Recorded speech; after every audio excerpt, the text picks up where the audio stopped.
berkat-Mu atas malam hari ini. Kami mengucap syukur, kami percaya Engkau hadir di tempat ini, Engkau hadir juga bersama-sama dengan kami. Mari Bapak berbicara kepada setiap kami, apa yang hendak Engkau sampaikan kepada setiap kami, sehingga kami tahu apa yang menjadi mau-Mu, apa yang menjadi jalan-Mu, apa yang menjadi rencana-Mu dalam setiap kehidupan kami, Bapak. Terima kasih Bapak, dalam nama Tuhan Yesus kami berdoa dan mengucap syukur. Haleluya, amin. Oh, langsung. Wah, Langsung ini aja. ajar. Oke. Karena aku kan baru pertama ini home community ya dalam konteks ini. Gini aja, aku akan nerangin setiap 15-20 menit, aku akan berhenti sebentar dulu. Jadi sambil nanti, karena materinya kalau semua banyak sebetulnya. Karena ini nanti ambil pertanyaan, ambil tanya jawab ya.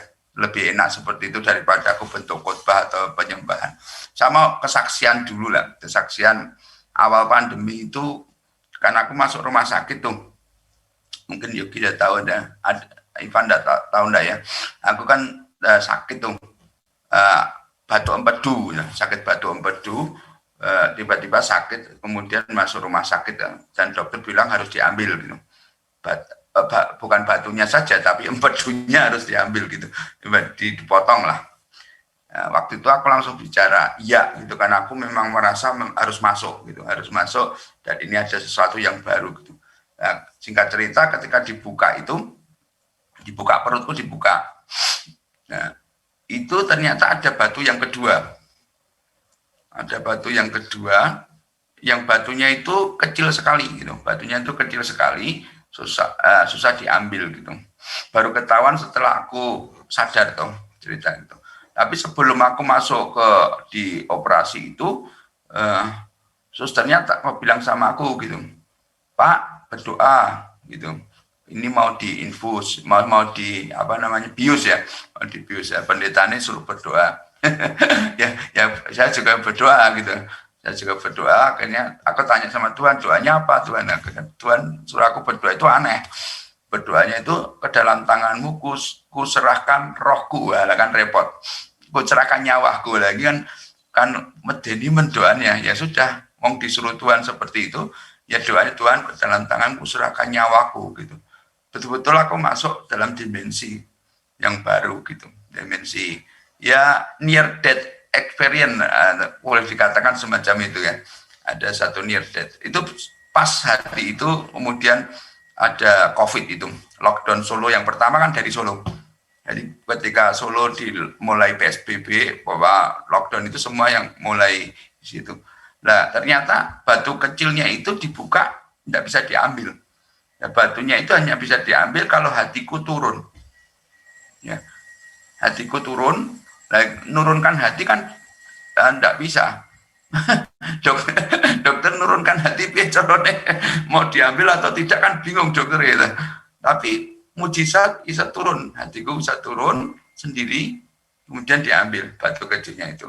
Nah, setelah itu dokternya malah belajar Alkitab ya, aku belajar gitu, aku cerita gitu. Nah, di situ aku dapat lagu ya nanti. Nah, dapat lagu, aku melihat yang belum pernah terlihat. Nah, ini konteks kingdom ekonomi di situ. Sehingga aku bilang tadi, aku melihat yang belum pernah terlihat, kan pusing.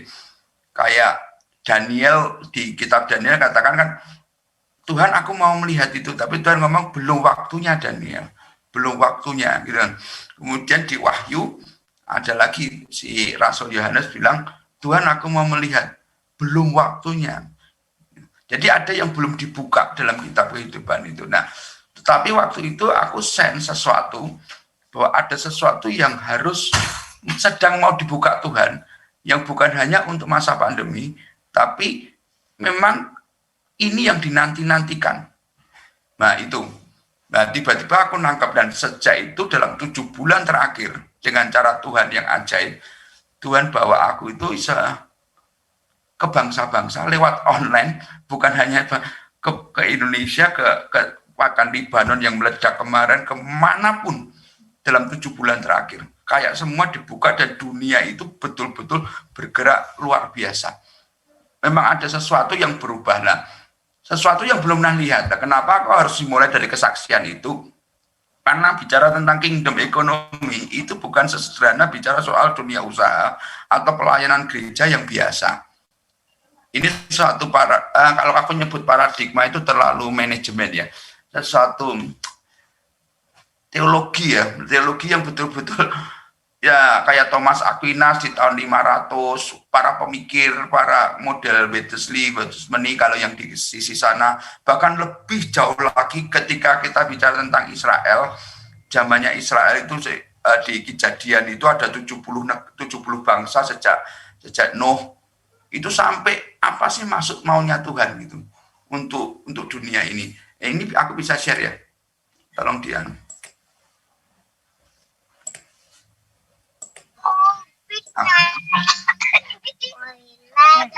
Sakit beneran loh tenggorok.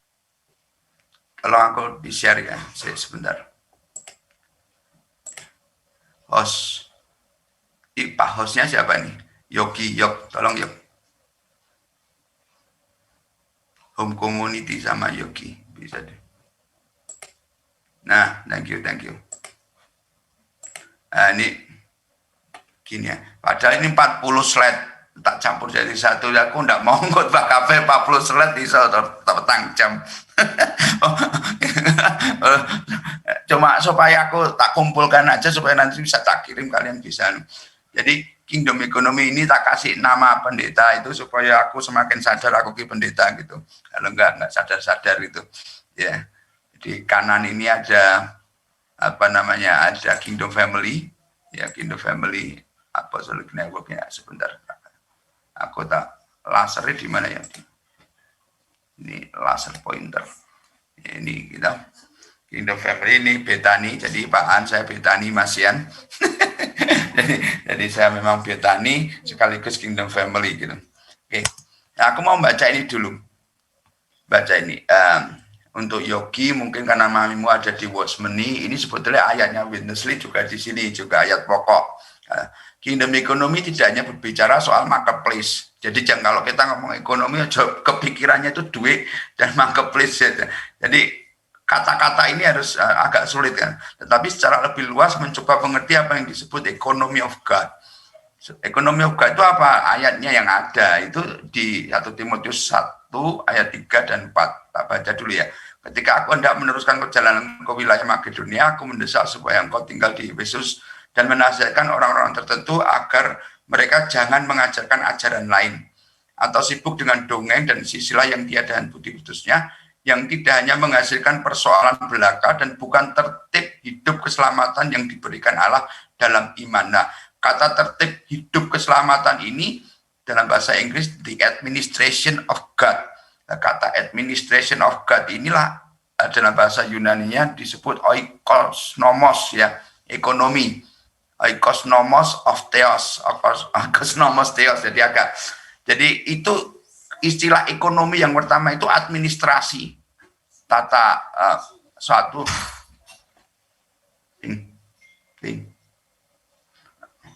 oikosnomos ya, oikosnomos untuk penyelenggaraan, untuk administrasi, itu yang perlu diketahui ya dulu.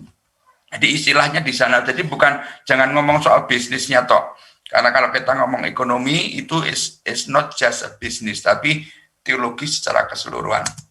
Nah, ini saya cuma 2 definisi tapi 40 slide. Definisi yang awal ya. Ekonomi kerajaan atau kingdom ekonomi adalah sebuah tatanan peradaban asal. Ini kan jadi ngomong peradaban. Jadi kita ngomong peradaban gitu aja sudah pusing, ngopo mikirkan peradaban itu. Karena sebetulnya kita itu bukan makhluk dari sini, kita itu kan makhluk luar. Tuhan menghembuskan napas kepada Adam, maka kita serupa gambar Allah. Lah Allah itu kan nggak kelihatan gitu. Kita itu kan punya siapa, who we are gitu. Siapa kita, manusia itu. Apa cuma kita itu kerja dari jam 9 atau jam 5, 9 to 5, atau kita itu cuma manusia yang pelayanan di gereja, rajin di sana gitu kan, tidak. Dan orang-orang yang bertumbuh dewasa secara rohani itu mesti ada yang disebut kegelisahan ilahi. Nah, kegelisahan ilahi inilah karena kita ada dalam ekonomi kerajaan gitu, bahwa kita itu berasal dari suatu peradaban. Kayak Superman itu kok Krypton, kayak gitu. Superman itu kan bingung. Pernah lihat film Smallville enggak? Ada film Smallville ya, nah, super kayak kira-kira kayak gitu tuh. Dan aku sedang mengalami kegelisahan itu sejak SMP toh. Siapa aku ini? Ya, pengusaha, anak pengusaha, ke gereja ya rajin terus, sekolah yang nilainya bagus. Terus hidup itu untuk apa gitu? Itu untuk apa? Oh, nanti tambah kaya, dapat istri, dan punya anak. Terus untuk apa? Nah, ternyata perjalananku itu membawa kepada orang-orang pemikir-pemikir ataupun orang-orang yang memang akhirnya mempengaruhi dunia itu menemukan apa yang disebut original design ini pasti. Semua yang punya pemikiran seperti itu akhirnya mempengaruhi bukan hanya kota, bangsa, tapi peradaban. Sayangnya gereja jarang ngomong peradaban, gereja dalam arti gereja lokal, malah orang Islam bikin peradaban. Jadi Muhammadiyah itu ada kelas khusus peradaban, teman-teman Islam itu. Tapi orang Kristen itu malah nggak pernah ngomong peradaban, sebab itu kayak misalnya jilbab gitu ya. Itu kan by design untuk sosial, sehingga Kristenan kita itu hanya di dalam ministry ataupun di gereja, tidak dalam bentuk masyarakat dan sosial. Nah ini ya kenapa kingdom ekonomi itu sampai ke sana. Kalau ini ditangkap anak-anak muda seperti kalian, seperti kita semua itu nangkep betul, dan gereja nangkep, menakutkan bagi iblis. Karena satu Yusuf aja merubah peradaban, satu Esther merubah peradaban, satu Daniel merubah peradaban. Bayang no, ada Yogi, ada Ivan, ada Vincent, siapa lagi, ada Aan, ya toh, yang merubah peradaban dan didesain oleh Allah Trinitas. Kenapa kalau Allah Trinitasnya itu belok, susah. Karena kemudian tidak ngerti tujuan hidup itu untuk apa. Di mana harmoni terjadi antara Bapa, Putra, dan Roh Kudus dan ciptanya, dan antara ciptaannya dan ciptaannya, karena pada hukum kasih itu. Jadi pada mulanya itu bukan langit, pada mulanya bukan bumi, pada mulanya adalah Allah Trinitas. Jadi sebelum ada apa-apa itu semua cuma ada realitas itu namanya adalah Allah Trinitas. Nah nanti bumi dan langit itu kan hilang, gitu. Diganti bumi dan langit yang baru, betul enggak? Itu mungkin Pak Henok bahkan sering khotbah itu kayaknya bumi dan langit baru ya. Sekarang Pak Erastus itu juga banyak menyebut bumi dan langit baru, konsep bumi dan langit baru. Tapi intinya kan Allah Trinitas ya. Ya. Allah Trinitas itu, dan kita akan kembali ke sana. Kita ada di dalam Allah Trinitas itu. Kita bakal dibawa masuk dalam persekutuan ilahi itu. Jadi itu misteri yang paling besar. Nah, ini kan baru satu slide aja mikir sudah ngawang-ngawang loh. Ya. Kan definisi ini ngawang-ngawang. Terus urip ngopo? Dodol plastiknya bakal hilang gitu. Pabriknya bakal tidak ada gitu. Terus kemudian tiap hari kita ngerjake plastik, biji plastik. Lah koncoku yang punya tambang or plastik, dengan kemudian nikel dan sebagainya, orang-orang besar itu pun tidak akan ada lagi gitu. Sekarang kita cuma mikirkan COVID-19, ada COVID atau tidak ada COVID, original design ini tetap gitu loh. Jadi sebetulnya kita terlalu banyak gimmick gitu loh, mikiri yang tidak perlu. Gitu. Bukan berarti kita tidak perlu mikiri COVID, mikiri Jokowi, mikiri anaknya Jokowi. Ya, itu cuma pion-pion. Kalau kita ngerti ini, bayangkan Ivan, kita memerintah bersama Tuhan, Tuhan punya desain untuk kita hidup dalam peradabannya Tuhan, dalam kingdom government. Kita memerintah bersama Tuhan dan dipikir nanti kalau kita mati itu semua baru terjadi. Saya tidak percaya itu. Saya termasuk orang yang tidak percaya. Kingdom itu terjadi now, sekarang. Ketika kita masuk dalam, belum perfect, tetapi Yesus sudah sempurna. Maka kingdom itu is perfect already gitu. Sejak dulu tidak pernah berubah. Dan kita masuk dalam pemerintahan. Sebab itu kamu jadi wali kota. Lawang aku sudah di tangan kanannya, jadi tangan kanannya Tuhan Yesus, sekarang jadi tangan kanannya Jokowi, ya kan kurang ya, turun balanya. Kalau turun kamu bahkan di atas Jokowi, di atas Trump, di atas Xi Jinping. Kita itu ada di atas semuanya. Sebab aku berhenti dulu di situ. Iso percaya enggak bahwa gereja Tuhan, church, tubuh Kristus, itu punya otoritas di atas segalanya gitu loh. Nah ini yang hilang gitu loh. Yang kalau diajarkan, kalau aku ngomong kingdom ekonomi ini sampai berbusa, sampai 5 jam, 10 jam, karena this is the reality. Ini bukan cuma teori gitu. Menyembuhkan orang sakit, itu kan baru latihan gitu. Menyembuhkan orang sakit, membangkitkan orang mati, itu kan Tuhan Yesus baru apa namanya, baru show force untuk yang kecil-kecil gitu.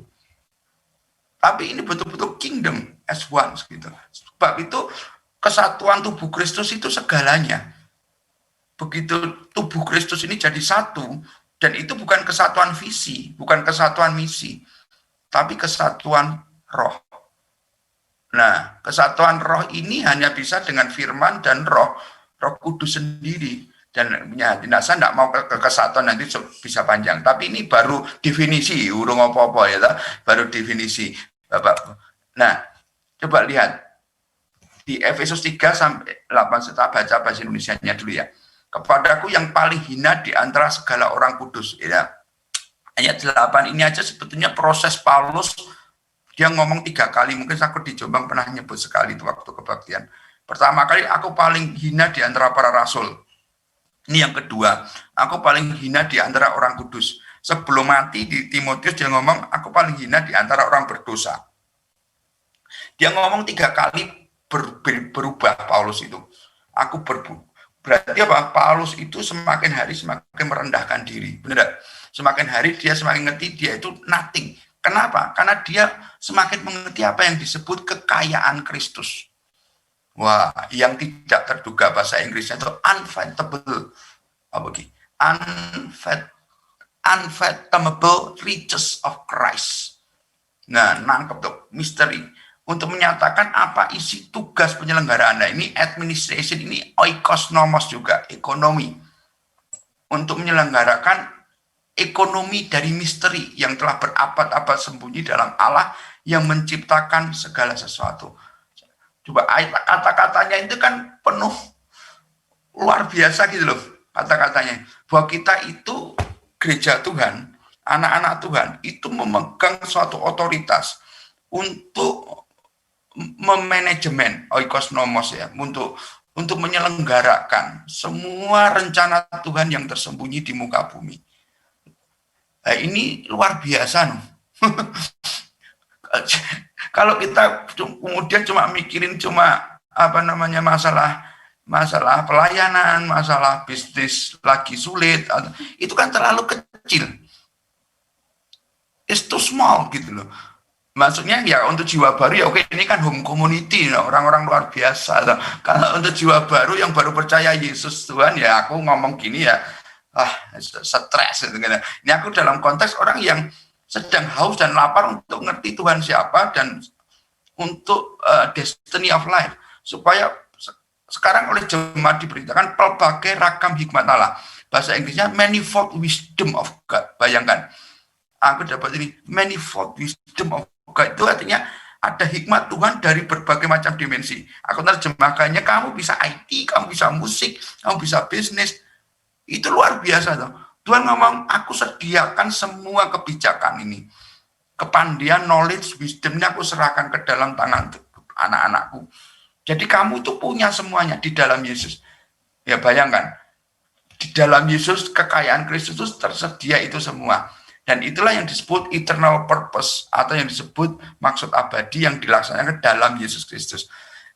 Kingdom ekonomi ini bicara tentang maksud abadi itu. Kita harus dalam koridor ngerti maksud abadi Tuhan itu. Narasi besar, kalau dalam bahasa teologis ya, narasi besarnya apa? Narasi besarnya kita diselamatkan dalam Yesus. Kurang. Keselamatan dalam Yesus itu bukan akhir, tapi awal perjalanan menuju misteri Allah. Setuju enggak? Itu nanti coba dipikir ya. Kalau kita itu akhir ya selesai. Kemudian setelah kita diselamatkan, tujuannya apa? Membesarkan gereja, membesarkan ministry. Sesat. Menurut aku, ya itu kita akhirnya tersesatnya gitu. Gereja apakah harus besar? Oh iya, Ministry apa harus berkembang? Pasti. Kalau memang itu mandat. Betul enggak? Kalau itu mandat harus dibesarkan. Hidung kalau terlalu besar, itu salah. Hidung terlalu kecil juga salah juga. Yang benar itu ya tepat.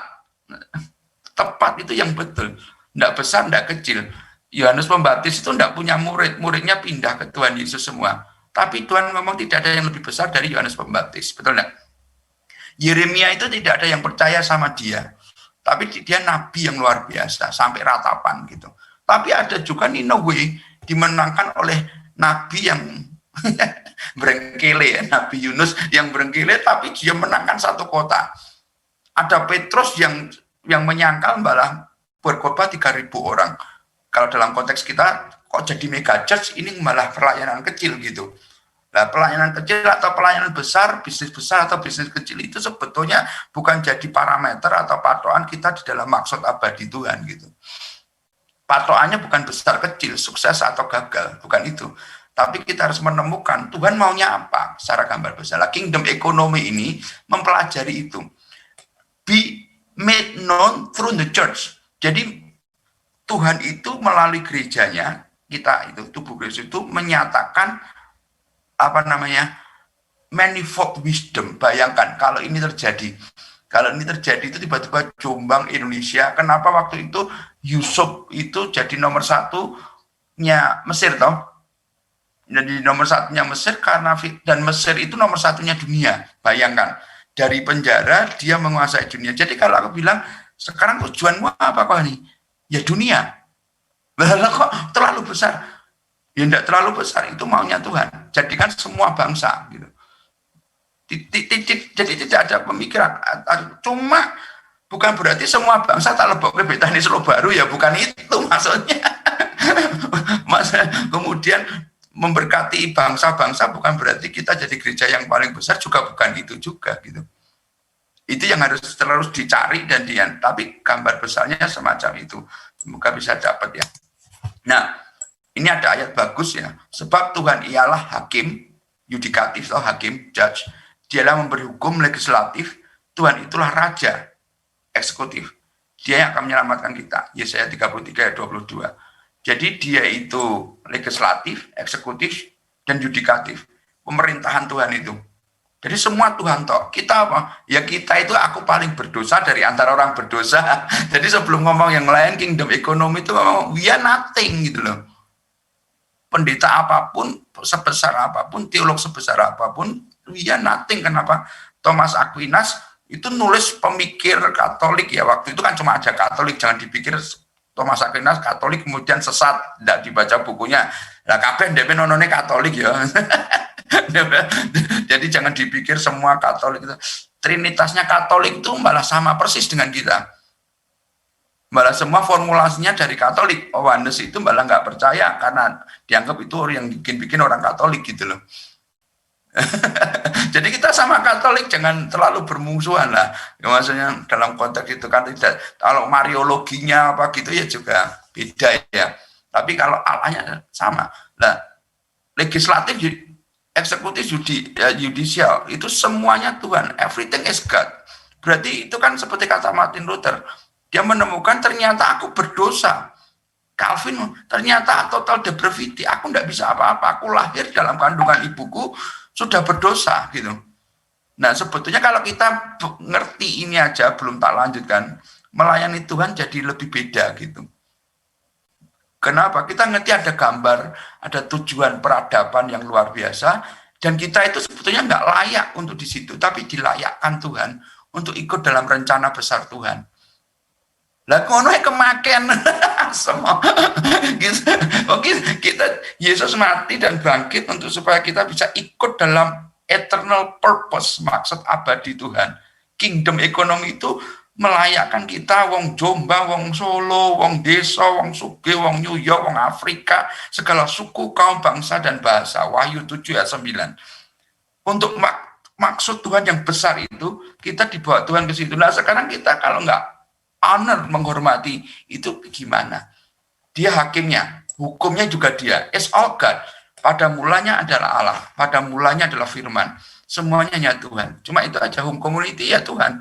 Betani Jombang ya Tuhan. gereja yang lain juga Tuhan. Cuma masalah siapa? Yang masalah ya kitanya ini, pelayan-pelayannya ini yang masalah. Tuhan nggak punya masalah.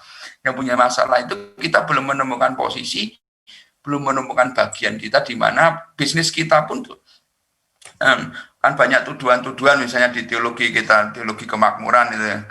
Wah, ya pendeta-pendeta banyak yang mata duitan. Aku yang ngomong pebisnis yang mata duitan yang lebih banyak lagi ya.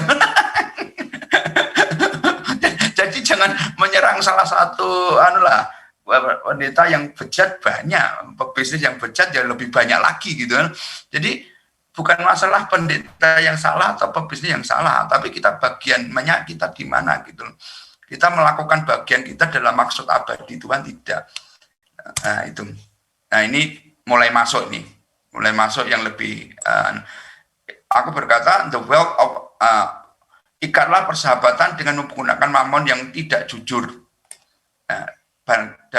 Kemudian kata mamon yang tidak jujur ini istilahnya unrighteous wealth. Aku mau mulai membicarakan tentang kingdom economy itu dimulai dari unrighteous wealth ini, kekayaan yang tidak jujur, kekayaan yang tidak benar. Jadi ada kekayaan yang tidak benar gitu. Nah, kekayaan yang tidak benar ini kayak apa gitu, itu tidak bisa dipakai untuk membangun kerajaan surga. Di dalam kingdom economy, unrighteous wealth itu tidak ada artinya. Jadi kamu punya uang 100 juta, hasil nyolong kok kasihkan gereja, dibuat beli AC dan sebagainya. Pelayanan maju menurutmu. menurut kita. Tapi setan cuma ketawa karena itu uang yang tidak jujur. Unrighteous wealth, dan aku ngalami ini cukup personal ya. Sampai Tuhan ngomong, MBA-mu kamu delete dulu, aku akan ngajari kamu membangun kerajaan dengan uangku. Wah, itu berat toh Iwan, dengan uangku. Itu gimana caranya Tuhan? Ya, dengan mamon yang tidak jujur. Ini kamu. Nah, latar belakang dari ayat itu, para pemungut cukai dan orang-orang berdosa biasanya datang kepada Yesus untuk mendengarkan dia bersungut-sungut. Orang Farisi, Taurat katanya menerima orang berdosa dan makan bersama-sama dengan dia. Kemudian kamu tidak dapat mengabdi kepada Allah, kepada Mamon. Semuanya didengar oleh orang Farisi. Jadi mereka mencemoohkan dia. Dan kemudian kalian dapat bisa baca. Semuanya itu didengar oleh orang-orang Farisi, hamba-hamba uang, pilar kurus. Dan mereka mencemoohkan dia. Manusia akan mencintai dirinya dan menjadi hamba uang. Secara lahiriah mereka menjalankan ibadah, ya. Tetapi pada hakikatnya mereka memungkiri kekuatan. Saya nyebutnya terhilang dalam diri. Saya sebutkan ayat-ayat ini dulu untuk nanti saya masuk ke. Nah, ini lebih universal lagi. Jadi ada sistem dunia, sistem itu sistem keuangan, sistem kepercayaan, iman, sistem universal itu sebetulnya sistem yang di bumi dan di surga. Dan Tuhan ngomong 2019 kemarin ada nubuatan, waktu itu suaranya menggoncangkan bumi, tetapi ya sekarang memberikan janji satu kali lagi, I will shake everything that can be shaken. Aku akan menggoncang bumi, bukan hanya bumi tapi langit. Nah, pandemi 7 bulan ini sebetulnya ini kan kita dapat 2019. Ketika aku di Hongkong sama pendoa-pendoa semua juga dapat, seluruh dunia nangkep yang sama di stream ini bahwa Tuhan akan menggoncangkan. Yang digoncangkan bukan hanya bumi tapi surga. Kenapa ini ya harus gonceng pegangan kenceng gitu. Jadi bukan cuma merubah dari offline jadi online. Perubahannya ini betul-betul goncangannya bumi dan surga gitu. Kali ini gitu. Karena Tuhan katakan ini waktuku. You touch, kamu mati.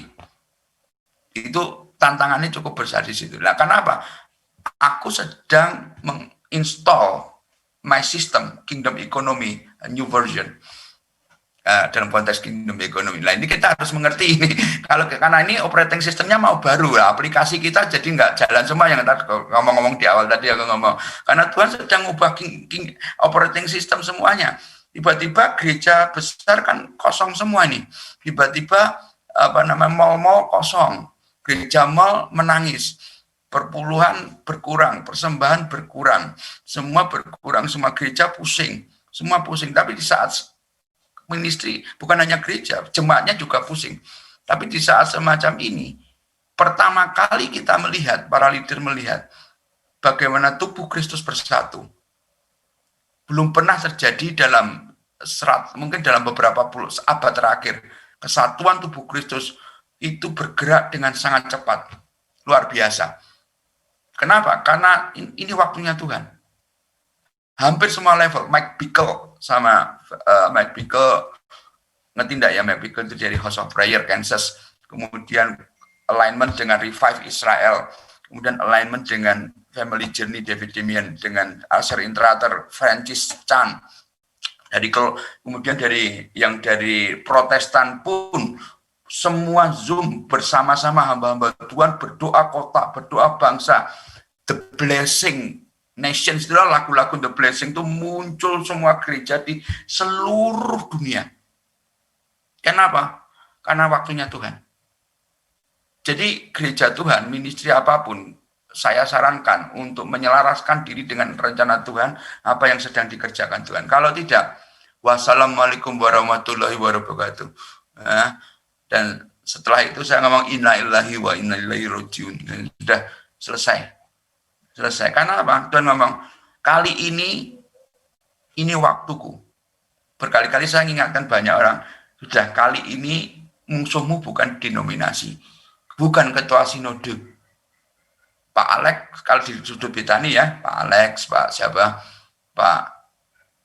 itu juga meninggal, saya lupa kembali, Pak Leo meninggal, Pak Alex meninggal, Pak Leo meninggal, ditulis dalam iskan, semua sudah meninggal, ya masa ijik berkelahi, masa sudah bertinggal.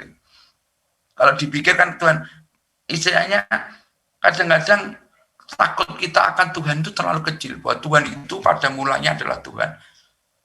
Bumi itu kecil sekali dibanding Bima Sakti. Bima Sakti itu paling kecil di antara sistem tata surya, galaksi, alam semesta. Padahal alam semesta itu kecil sekali dibandingkan Allah Tritunggal. Dan kita berani sama Tuhan.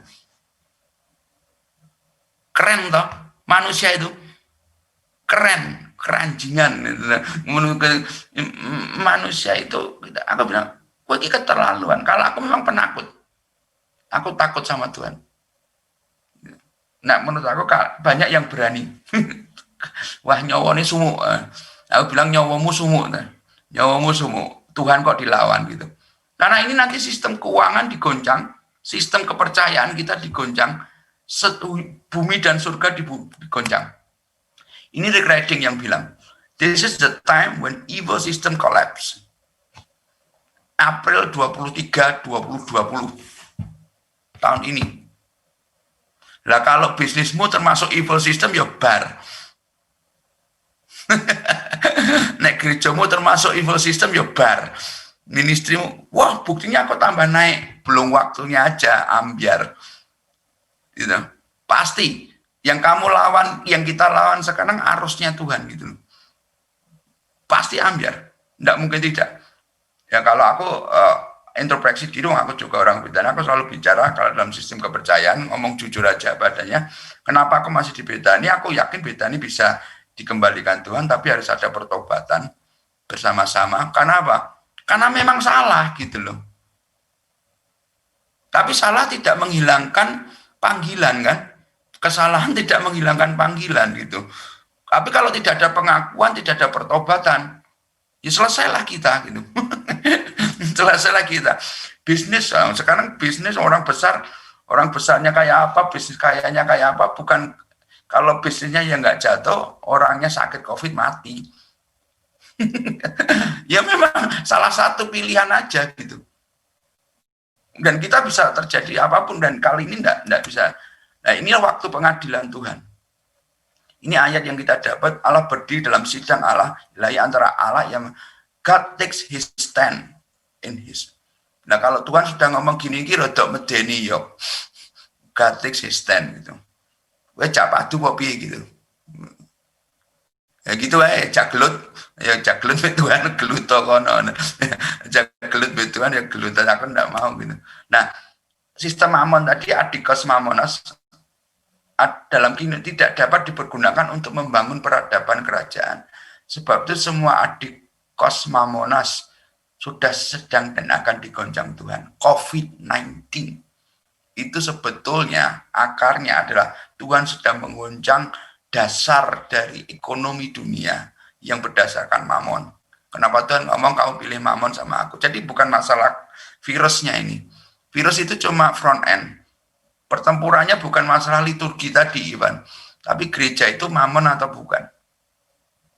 Bisnis pun mamon atau bukan. Jadi marketplace, church, ministry, personal, selama itu hatimu melekat sama uang. Dan itu butuh kejujuran untuk kita melihat ke dalam. Kita bergantung sama uang atau bergantung sama Tuhan. Gitu. Karena uang ini mewakili apa yang disebut sistem dunia. Jadi lawan dari kingdom economy adalah world system kan. World economy. Jadi lawan dari ekonomi of God. Ini Rick Riding ngomong lagi, I believe we will not see economy recovery in nation just well. Saya percaya, bahasa Indonesia langsung ya, Wong Jombangnya. Saya percaya kita tidak akan melihat pemulihan ekonomi di bangsa-bangsa hanya dengan proklamasi pemulihan. Untuk melihat pemulihan ekonomi, jadi kita sebagai gerejanya perlu secara dalam dan terus bertobat karena penyembahan terhadap mamon dan kerakusan yang telah menyebabkan kita mencium naga, kissing the dragon, bukan mencium sang anak. Bayang no, kita itu melayani Tuhan tapi dianggap kissing the dragon. Jadi ini menurut aku percaya banget sih kenapa 7 bulan ini betul-betul kita bertobat dan banyak hal yang kita harus benahi. Aku bisa saksikan banyak nanti dalam pertanyaan-pertanyaan aja. Saya selesaikan ini baru definisi 1 soalnya. Sistem dunia itu ada agama semua. Agama itu bingung, yang Kristen bingung, yang Islam bingung, semua bingung. Korporasi yang besar-besar itu sampai pemerintahan semua karena yang digoncang bukan pemerintahan, yang digoncang bukan korporasi, yang digoncang sekarang bukan institusi agama. Pandemi ini yang digoncang yang hitam ini loh, teman-teman. Yang hitam ini yang digoncang. Sistem dasar yang diwahyu dalam 1 jam, everything will be shaken and semua akan runtuh. Tiba-tiba institusi itu termasuk denominasi runtuh, perusahaan runtuh, pemerintahan akan runtuh. Karena Tuhan sendiri akan memecat raja dan mengangkat raja yang baru. Jadi mendingan kita boloni Tuhan gitu loh menurut aku ya. Mendingan kita, karena ini akan bertemu dan pertempuran clash of kingdom ini sedang terjadi. Ribuan tahun kita diajar Tuhan berdoa, thy kingdom come, thy will be done on earth as it is in heaven. Kerajaanmu datang, kehendakmu jadi di bumi seperti di surga. Jadi kerajaan Tuhan itu semakin lama semakin termanifestasi. Itu loh yang terjadi. Nah, jadi saya summary sebentar ya, tadi ya. Bukan uangnya tapi orangnya yang akan menentukan apakah kekayaan itu benar atau tidak benar. Unrighteous wealth. Jadi kita benar atau tidak, ayatnya kan tahu di rumah orang benar, ada banyak penghasilan orang fasik membawa kerusakan, gitu kan? Kemudian there is power in the house of the righteous, but the house on the wicked is filled with trouble, no matter. Jadi orang benar itu adalah kunci. Jadi orang benar itu apa? Orang yang mengerti rencana abadi Tuhan, masuk dalam kingdom ekonominya Tuhan, masuk dalam maksud abadi Tuhan. Bukan uangnya, tapi orangnya yang akan menentukan. Ya, ini keliru. Yang kedua, di tangan orang yang tidak benar, kekayaan semakin besar semakin merusak, semakin sukses semakin rekoso sebetulnya. Itu dalam konteks itu ayatnya kan sampai banyak Daud ngomong binasa mereka gitu. Sesungguhnya itulah orang fasik. Mereka menambah harta bendanya dan senang selamanya. Sampai aku masuk ke tempat ruang kudus memperhatikan kesudahan mereka. Nah ini yang sedang terjadi. Kesudahan orang fasik itu sedang dihitung Tuhan. Dalam menitekel oleh Ofarsin pernah cerita itu ketika Daniel melihat itu.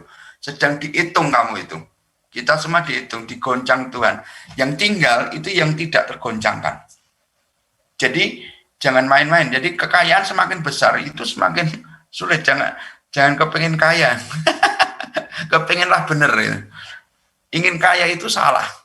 Jadi motivator itu apalagi ingin kaya itu salah. Jelas itu salah. Tapi ingin benar itu terpuji. Menjadi kaya tidak salah. Ingin kaya salah. Jadi ingin kaya itu salah. Jadi kalau lalu bisnis itu tujuannya apa? Kalau kita mengkerucut ke masalah bisnis, karena itu bicara tentang sistem akarnya di situ. Bisnis itu tujuannya ya untuk mendatangkan kerajaan surga di bumi seperti di surga. Gereja tujuannya apa? Mendatangkan kerajaan di bumi seperti di surga. Tujuannya home ministry apa? Home community. Mendatangkan kerajaan sama, cuma kendaraannya beda-beda gitu. Dan saling menghormati satu dengan yang lain. Bukan kemudian yang satu lebih baik dari yang lain, itu menurut aku ya juga salah. Ya. Apa yang dilihat Daud ini kan, andai besar kecil penghasilan itu tidak menentukan besar kecil otoritas dan kuasa yang dimiliki. Ada orang yang cuma punya uang 1 juta rupiah, lebih berkuasa dan berotoritas. Ya, besar penghasilan, untuk menentukan besar otoritasnya itu. Nah, kingdom authority comes from obedient intimacy. Ini cepat ya, saya enggak detail-detailnya saya enggak sebelum masuk yang kedua, saya istirahat dulu ya. Kalau ada pertanyaan, tak tutup pintu dulu. Tak tutup pintu.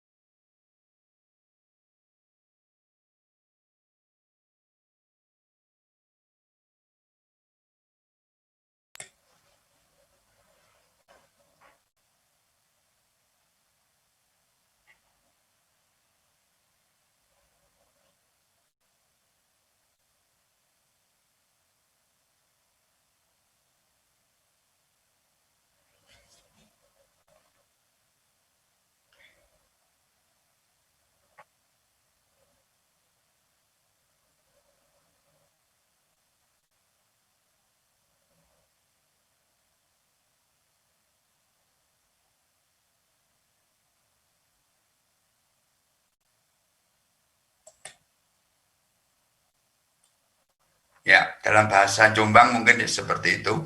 Jadi masing-masing kita, Tuhan tuh cuma punya satu rencana, betul enggak? Tuhan cuma punya satu tubuh Kristus, gereja itu cuma ada satu, yang disebut gereja Tuhan. Dan kita adalah ada di bagiannya. Kenapa kita harus mengerti rencana global Tuhan? Untuk bisa mengerti tujuan hidup kita. Baru kita ngomong hidup ini bagaimana kita bisnis, bagaimana kita pelayanan.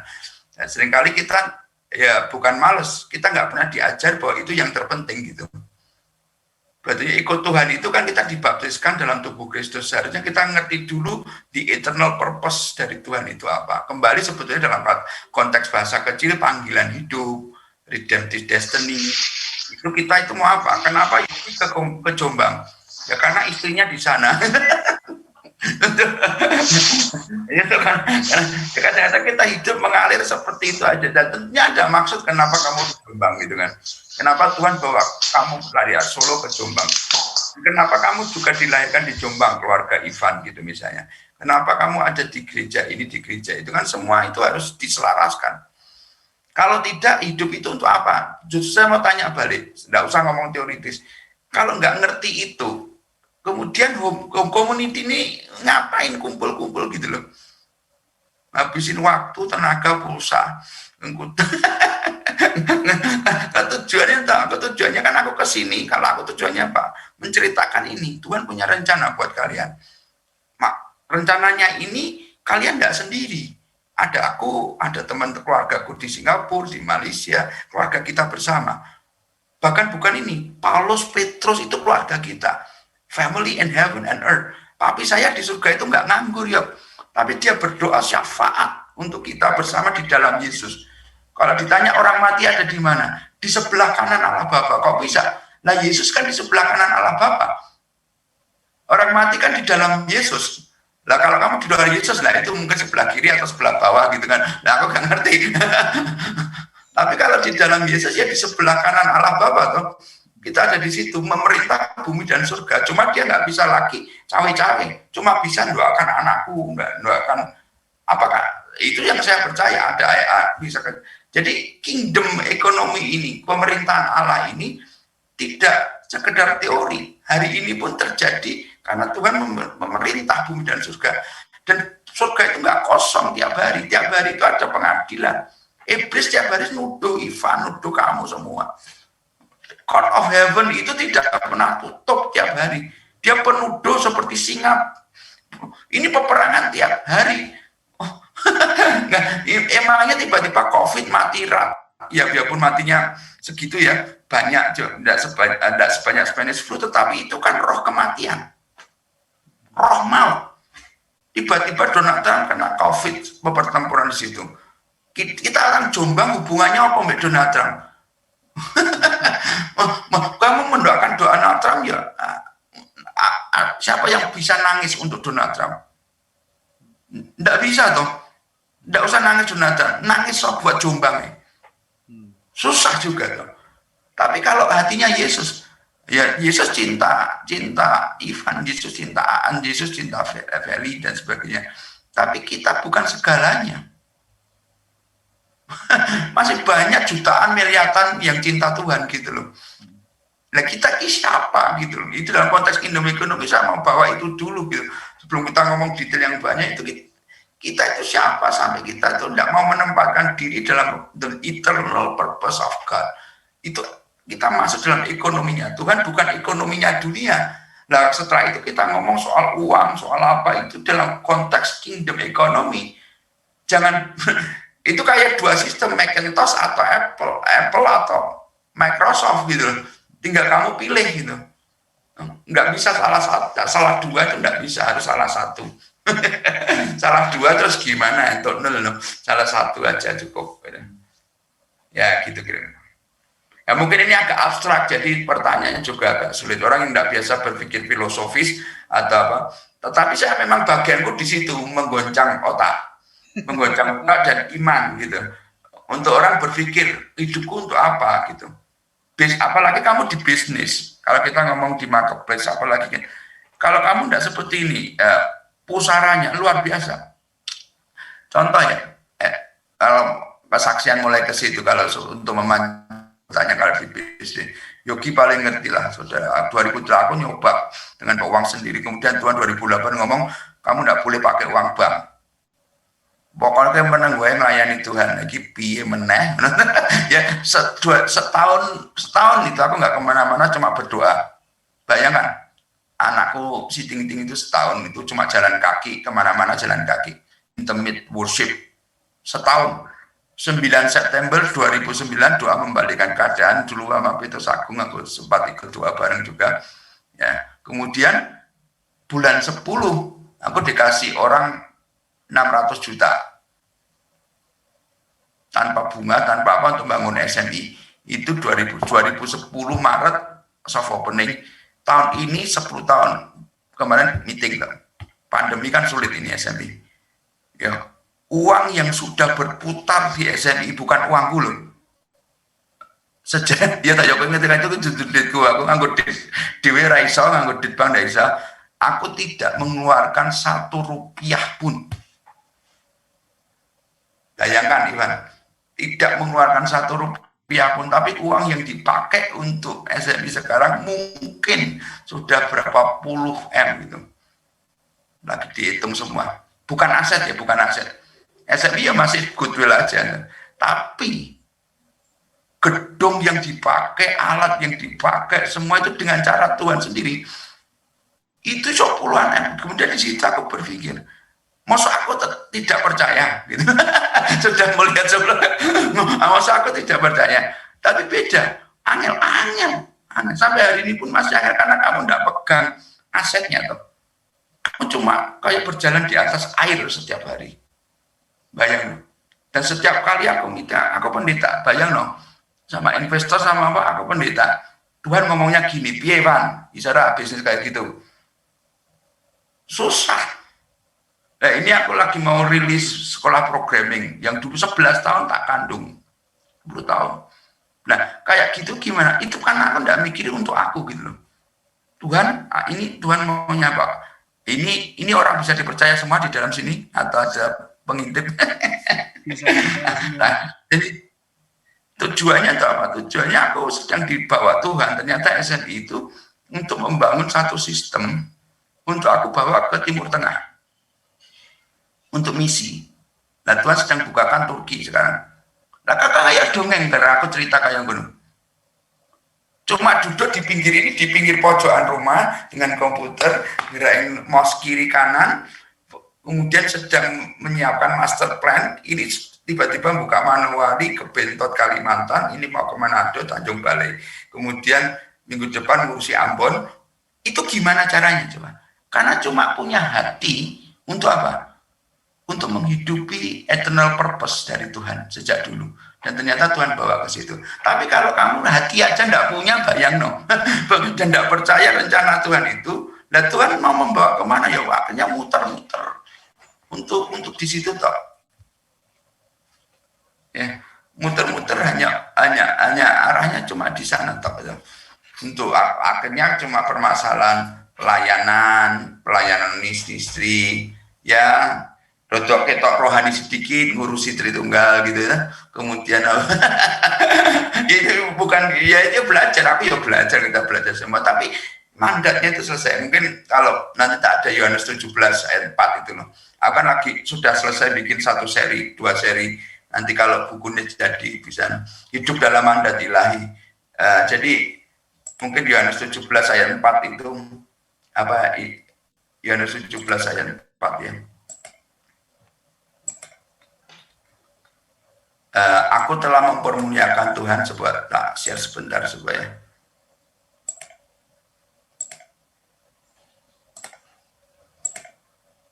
itu aku telah mempermuliakan Tuhan engkau di bumi dengan jalan menyelesaikan pekerjaan yang engkau berikan kepadaku untuk melakukannya. Jadi kita itu punya tadi yang dikatakan Ivan tadi, kita punya mandat, kita punya kerjaan. Orang nganggur. Jadi Tuhan itu dipermuliakan kalau kerjaan ini selesai.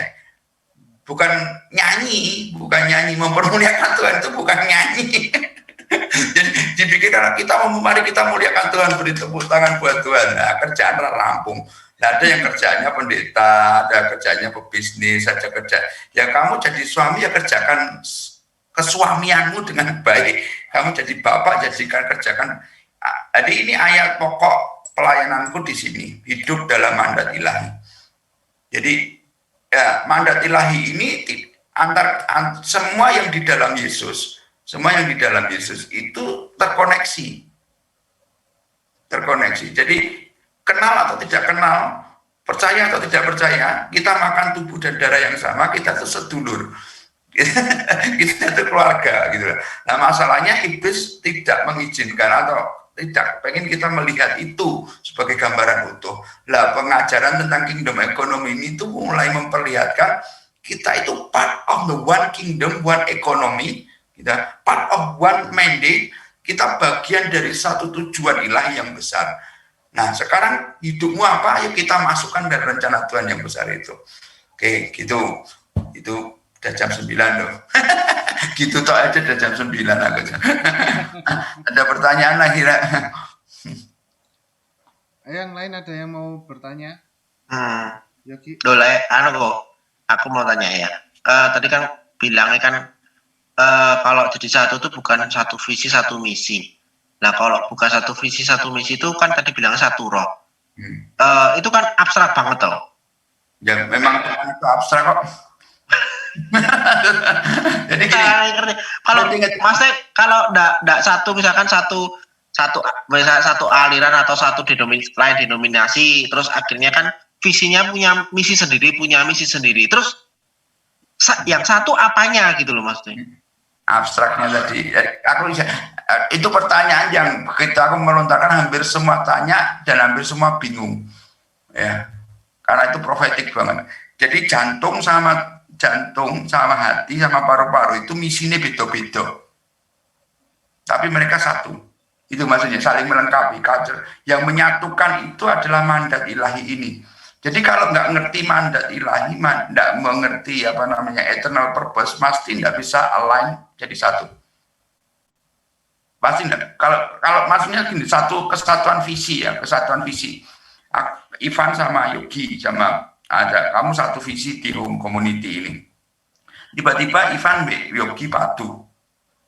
Betul kan? Atau ada gerejekan atau tidak suka salah satu keluar dari home community. Itu yang terjadi dalam ministry manapun. Benar enggak? Padahal sebetulnya kamu di home community itu bukan masalah suka Ivan atau tidak suka Ivan. Kamu ke gereja Betani Jombang bukan masalah suka atau tidak suka. Disuruh Tuhan enggak gitu loh. Itu satu spirit. Kalau kayak aku di lope orang apapun, orang bilang sekali Betani tetap Betani. Aku enggak pernah mau ngomong itu. Aku sekali Yesus tetap Yesus mau ngomong itu. Apakah aku keluar Betani? Tidak juga. Kenapa? Karena Tuhan tidak suruh aku keluar. Tidak suruh. Apakah aku satu visi dengan banyak orang dengan tujuan Betani gini-gini? Apalagi misalnya mau kita ngambil keputusan mau tetap perang dalam pengadilan ya, saya tidak cocok. Nah, aku tidak cocok. Aku tidak satu misi dengan itu, toh, Yok. Aku tidak punya misi untuk ngambil alih nyinden atau ngambil alih yang lain atau yang tidak ada punya hatiku di sana gitu. Aku ngomong fair padanya di depan siapapun. Tidak pernah ada ketakutan dan keraguan. Aku tidak sedang menjelek-jelekan siapapun. Karena pertobatan itu harus semuanya gitu. Aku paling takut di hadapan Tuhan Yesus. 4 mata. Di hadapan yang lain kita hadapi gitu. Ya, itu. Jadi aku cocok dengan kamu itu bukan satu variabel untuk kita berjalan bersama. Tidak. Tapi aku cocok di situ aku merasa dari dulu aku kan masih punya utang di Jombang. Setiap kali aku di Jombang itu senang karena yang desa yang Kristen, kemudian kenapa beberapa aku terus ketemu lagi dengan Ibu Gembala, kemudian ketemu lagi semakin aku yakin Jombang ini ada sesuatu yang belum selesai cerita Tuhan gitu. Nah bagi aku cuma itu aja. Kalau aku senang Mbak Ivan, senang Mbak An, ya orang juga sih sebetulnya enggak begitu. Maksudnya kenal juga enggak begitu banyak kenal gitu loh. Satu misi dengan home community, ya tidak juga, aku bukan orang home community. Bener enggak? Ya pun aku cocok Yogi ya cocok sebagai ya cocok kan ya wong jenenge sepupu menira cocok terus gimana podo-podo putune Tiolianbi gitu kan. Jadi ya cuma dalam konteks satu roh. Nah, ini yang kita ajarkan. Konteksnya gitu ya. Dan satu spirit ini you will know lah. Kenapa kamu mencintai Feli? Itu kan abstrak. Cinta itu kan abstrak, bro. Cinta, ya toh. Terus cinta karena Feli punya tai lalat. Ya, yang punya tai lalat juga bukan cuma Feli. Karena matanya dua juga bukan secara objektif karena dia wanita bukan laki-laki. Itu juga di wanita juga banyak. Gitu. Nangkep ya? Coba orang kita yang ini banyak yang laki, yang perempuan juga ada tanya, kenapa kamu mencintai istrimu, kenapa kamu mencintai suamimu? Aku mungkin pernah cerita itu. Dulu ditanya guru-guru katanya di training itu, ada ibu-ibu ngomong, wah karena suami saya ganteng, wah, karena suami saya kaya gitu. Ada satu ibu ngomong, yang ketiga karena wah saya tidak tahu kenapa saya cinta itu, tapi kok ya kangen gitu sama suamiku. Ya itu cinta betulan. Yang cinta betulan itu kamu tidak bisa menuliskan dan melukiskan, but you know it, you feel it, you sense it.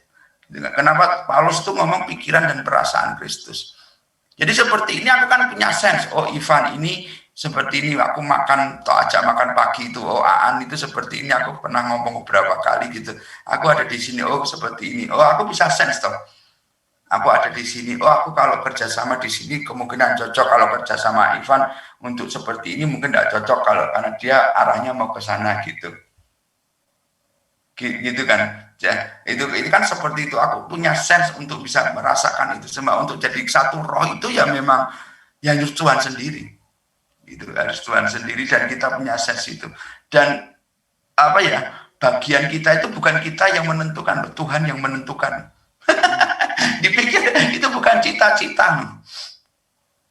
Aku kepengen, ada kata kepengen. Kalau kepengen Yusuf apa kepengen masuk penjara? Ya enggak kepengen. Yusuf, bahkan Yusuf pun tidak punya mimpi untuk jadi Perdana Menteri atau orang keduanya Firaun. But he has to do it. Itu mandatnya dia gitu loh. Dalam kingdom ekonomi itu sudah terstruktur, kita tuh birokrat kerajaan surga. Jadi itu yang aku masukkan surga itu in position itu. Tapi kalau ini diteruskan lebih ke arah panggilan, kayaknya kalian masih di level mencari panggilan hidup. Lagi kingdom ekonomi kita sedang ngomong perang, sedang ngomong mandat untuk bergerak gitu, yang besar. Kalau itu kan khotbahku yang kemarin masih tentang mandat, panggilan hidup, posisi, kemudian redemptive destiny, tujuan ilahi, Tuhan. Itu yang memang kalau Rick Warren purpose driven life, tapi lebih dalam dari itu seperti itunya apa gitu. Oke, mungkin ada yang lagi. Yang lain ada? Yang lain mungkin? Ko Vincent? Balap. Felicia? Citro tuh malah yang anu.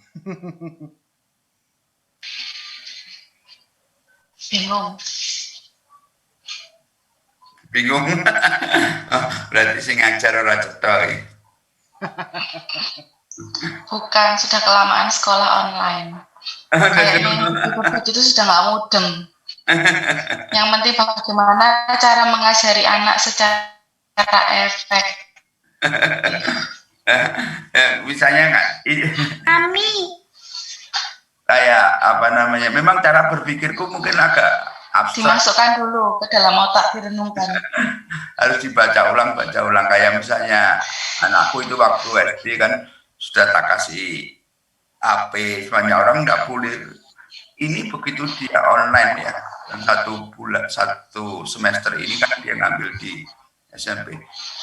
Iso jadi lebih rajin dari sebelumnya. Aneh kan? Dan aku pada dulu SD angel banget tuh.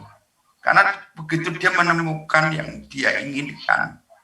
Bayangkan pada waktu itu konco-konconya sudah online, sudah biasa, dia belum bisa sendiri.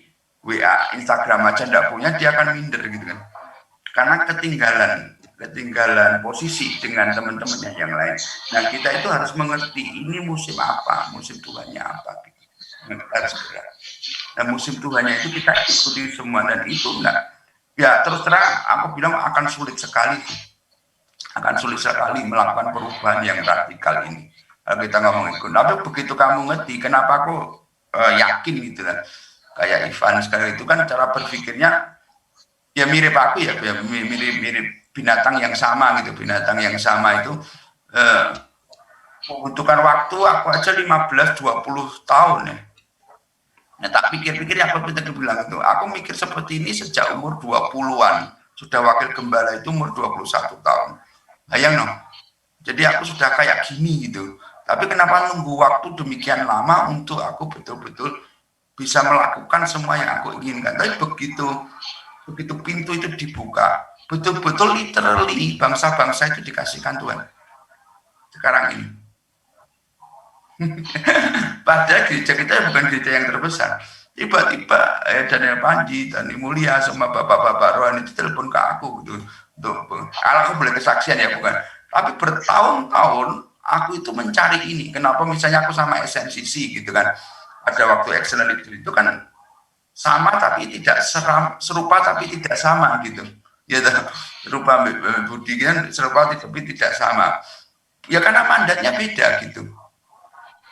Mandatnya beda. Jadi ya bergeraknya ada sesuatu yang lebih besar dari itu. Dan kita begitu kita ngerti di posisi ini ya, kita itu benar-benar memerintah Jombang. Memerintah bangsa ini gitu. Bersama-sama as a family gitu. Dan otoritas Tuhan dan itu seneng lah. Jadi orang Kristen udah seneng. Nanda ngurusi pelayanan toh. Ngurusi pelayanan itu mau pindah, mau bentuk apapun ya dibanding yang lain-lain. Itu nggak akan seneng. Rasanya gemes toh. Pak, kon kene. Saya sudah melalui itu semua. Bentuk gereja kayak apa, GBS pernah, Betani juga masih sini, khotbah tidak pernah bolos kebaktian, sekolah minggu remaja, pemuda, tunas remaja, paduan suara, main musik, WL, singer, terima tamu, you name it lah. Mau yang kalau kamu mau ngomong soal bisnis full gospel, KBC, sampai bisnis as a mission, semua financial kita pelajari semuanya. Tapi kingdom economy approach ini, kalau aku nyebutnya teologi yang kenapa orang-orang kayak Witness Lee, orang-orang kayak John Sung, kemudian orang-orang kayak Wong Mingdao, kalau tahu ya orang-orang aku sekarang ngerti, bangunnya itu bukan lagi bangun ministry, bangun bangsa, bangun Amerika. Ini dia aku dibukakan Tuhan balik Kak. Tuhan tiba-tiba ngomong kamu balik Amerika. Wah, semikon balik. Ya udah. Atau di TPI enggak dipikir kalau tiba-tiba Boston House of Prayer terbuka. Aku doa di situ, terus aku disuruh doa ke satu orang. Aku doa ke Solo, doa ke Boston, bayang lewat Zoom, gitu. Ternyata ya orang yang tak doakan itu adalah direkturnya Global Christianity Program Doctor Ministry di Gordon Conwell. Yang aku kepengen masuk ke situ tahun 2022 nanti. Rencana lah Mas Yan. Plan kayaknya untuk bawa anak-anak untuk lihat Amerika setahun sekali gitu. Nanti cuma 2 minggu atau 3 minggu, setelah itu balik untuk membuka lagi keluarga. Karena aku merasa ini waktunya Amerika. Kenapa aku ikut doa Amerika terus nih yuk? Donald Trump, jadi kayak pendukungnya Donald Trump, sama semua berdoakan situ. Nah, sekarang ngapain lah orang di Solo, jemaat juga ada di Solo, ngapain mikirin Amerika gitu? Ngapain mikirin ini kami? Tapi itulah sebetulnya hatinya Tuhan. Itunya hatinya Tuhan. Mungkin terlalu muluk ya, tapi ya itulah anggur yang keras, bisa pilihan, ini semua pilihan. Sekarang anak-anakku, orang-orang yang enggak kaya ya ingat ya anak-anak kayak generation yang dulu juga anak accelerated. Kenapa mereka sekarang kalau doa sama Singapura, Malaysia, bangsa-bangsa semua gitu. Hati mereka bisa menangis untuk Malaysia, untuk Singapura. Karena sejak 10 tahun terakhir, enggak ada khotbah lain. Benihnya cuma itu gitu. Nggak pernah dipikirkan untuk membesarkan Fire Generation atau membesarkan Kingdom Family. Kalau ditanya, semua harus jawab yang sama. Tugasmu apa? Membesarkan tubuh Kristus. That's it. Melalui apa ya? Melalui yang di tanganmu. Keluargaku harus ngerti tubuh Kristus, Yanti dan 2 anakku. SMI, perusahaanku harus tahu tubuh Kristus. Gerejaku harus tahu tubuh Kristus. Semua diselaraskan di situ. That's a kingdom economy. Oke, kalau memang kalau boleh tak lanjutkan jadi sebentar aja. Ya apa? Tanya tadi aku tertarik satu tuh kok yang minta pengalaman lah, sharing pengalaman tentang ini loh. Kok tadi kan sempat ngomong aku sendiri punya masalah, tapi sama Tuhan disuruh menyelesaikan masalahnya orang. Lah mendadak kalau aku menyelesaikan masalah orang, masalahku sendiri selesai. Nah, minta sharing pengalaman tentang itu kan, karena kalau kita kan biasanya terjebak kan begini. Oh, aku ki dhewek masalahku ki akeh. Nek gak tak pikir ki ya gak mari ngono lho. Ya itu paling gampang ya kalau soal duit ya 2008 itu kan aku masalah salah partner dan sebagainya itu. Kemudian Tuhan ngomong, kalau kamu berhenti dan mikirkan masalahmu, kamu akan semakin terjebak dalam lumpur. Maka yang aku lakukan, aku melayani gereja, aku diapakin pun aku terus jalan gitu. Dan aku mulai memberkati. Itu aku butuh waktu 2008 sampai hampir 9 tahun ya. 2017 itu tahun berapa tahun berarti? 9 tahun ya. 9 tahun setelah 2008 itu, ya kalau berkatnya kan 2010 sudah dijawab, aku didapat 600 juta tadi tiba-tiba. Aku enggak mikirin malah dapat gitu. Setiap kali aku enggak mikir malah dapat. Sampai segitu, sampai hari ini toh. Rumah sudah dijual semua, toko rumah juga biaya jalan. 5 juta aku beli rumah ini. 5 juta perak. Beli rumah 5 juta itu. Ya akhirnya hidup dalam mujizat. Itu kalau itu agak mulu ya, agak tidak semua orang mungkin ngalami kayak aku seperti itu. Tapi kalau memang hidupku di situ, aku semakin yakin. Jadi ketika aku memikirkan orang lain, Tuhan mikirin aku. Itu bahasa gembala ini, bahasa pendeta biasa ini, ya, bukan bahasa apostolik yang terlalu tinggi. Ketika kamu mikiri tubuh Kristus, Tuhan itu mikirin kita. Itu sudah pasti. Sekarang aku mikirin dalam satu tubuh Libanon. Aku mikirin Timur Tengah ngopo coba? Ngapain Timur Tengah, orang ngerti apa-apa juga. Saya 10 hari sebelum papiku meninggal. Aku ada buktinya semua itu. Tuhan tiba-tiba bukakan aku Timur Tengah ya. Kayak papiku itu ngajari aku, ini loh spirit yang dimusuhi keluarga kita. Sampai segitunya, itu klenik banget toh. Itu klenik banget itu. Tapi aku nangkep Yesaya 19, Israel, Mesir dan Asyur akan menjadi satu. Sekarang semua mata melihat. Tiba-tiba aku tuh dipanggil, ditelepon untuk meeting dengan Mike Bickle dan sebagainya. Pak, bayang no, Pak. Aku kisopo gitu. Aku enggak bukan siapa-siapa, tapi ada sesuatu yang Tuhan kasih. Aku enggak bisa cerita perjalanannya panjang ya, every strike. Cuma aku mulai mikirkan Malaysia yang percaya aku. Karena keluargaku, karena pemikiran yang sangat global ini, yang percaya aku itu bukan orang Indonesia. Apalagi orang Solo ngerti aku itu, bahkan ada yang tiba-tiba datang ke kantor ngomong, Kohani saya itu enggak suka sama Kohani. Aku kenal be aku, orang seneng be aku, ngomong. Ngomong be aku minta maaf karena aku benci sama Kohani. Nah kamu kenal aku aja kok, enggak usah benci be aku. Ada sampai segitunya. Bayang no. Itu yang Solo, yang Indonesia apalagi. Sopo ini bedanya dulu baru gereja cilik. Kantor pos aja kelirunya ke tempat Pak Halim. Gerejanya delik, apalagi garis seprapa, lawangnya garis cilik ya. Sebenarnya kita gede sekarang kan cilik cuma gitu. Itu siapa yang kita tahu, tidak ada yang tahu. Tapi bangsa-bangsa melihat. Ya minimal circleku ya tidak semua bangsa. Tiba-tiba ketemu pemimpin, ketemu Timotius Bekti, ketemu yang Singapura, ketemu di sini. Sekarang yang Batam itu sih ketemu aku, ternyata dia adalah linknya Southeast Asia Tenggara. Saya pahami yang harus bantu nih Asia Tenggara. Aku tak pikir, aku ya enggak ngomong-ngomong, aku ikut ngurusi tiap hari, aku ngurusi mbah-mbah itu. Itu ya. Mbah siapa yang ngirisi, mbah kabare, yang mereka takut bayi bangsa-bangsa, putumu mbahku dipakai Tuhan gitu kan, kayak Esther itu kan putunya mbah gitu, nanti toh kelingan Ferry Esther itu, itu mimpin pujian India kan, orang iso bahasa Inggris mimpin pujian India biaku, ini ini mungkin mimpin pujian ambil penerjemah, bayang mimpin pujian ambil penerjemah gitu.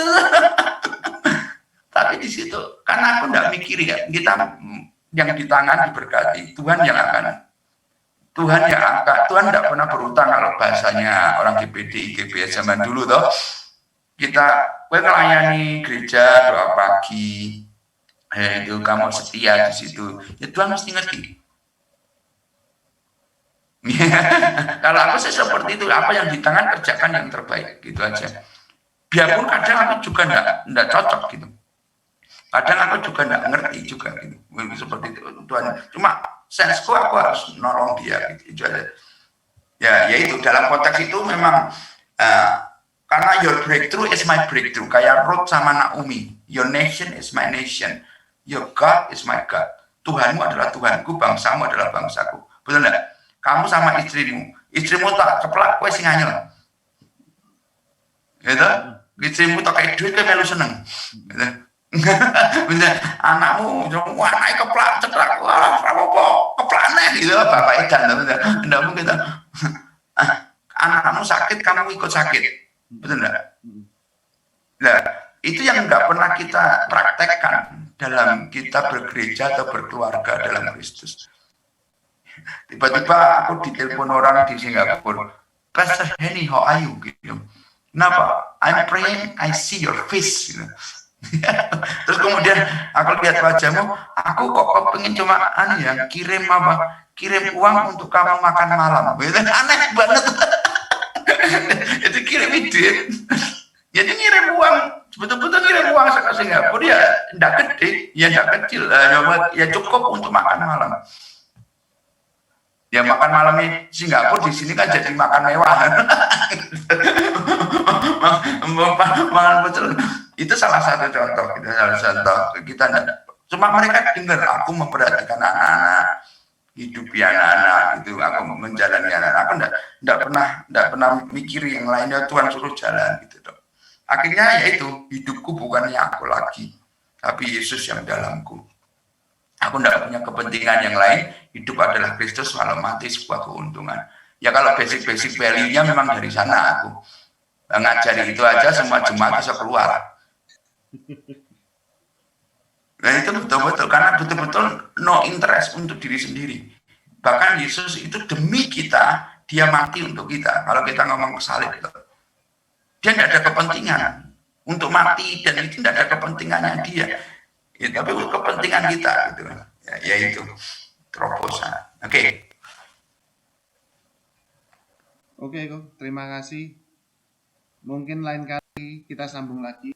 Sudah jam 15. Hebat kayak separuh. Nah, Bapak. Tapi wis berasap kok. Wis belas. Thank you.